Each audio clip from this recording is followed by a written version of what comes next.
أسأل الله أن يسعدك سعادة تبكي من جمالها.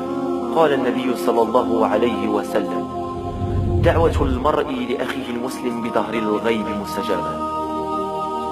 أسأل الله أن يبشرك بالجنة أنت ووالديك ومن يحبك.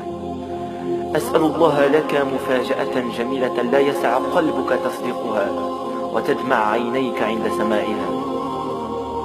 أسأل الله أن يقدر لك الخير حيثما شئت، ثم يرضيك ويفرحك ويحببك إلى نفسك.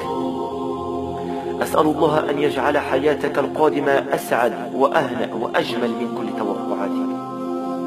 أسأل الله أن يكتب لك في أيامك فرحة تتغير بها مجرى حياتك.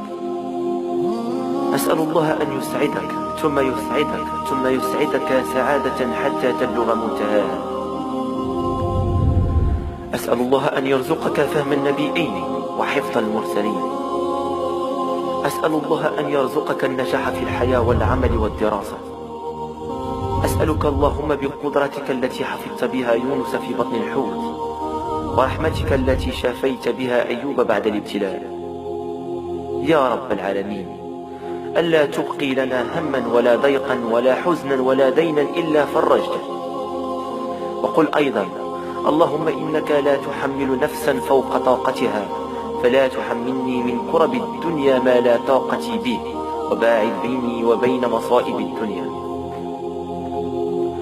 اللهم بشرني بالخير عاجلا غير آجل. وآخر دعوانا أن الحمد لله رب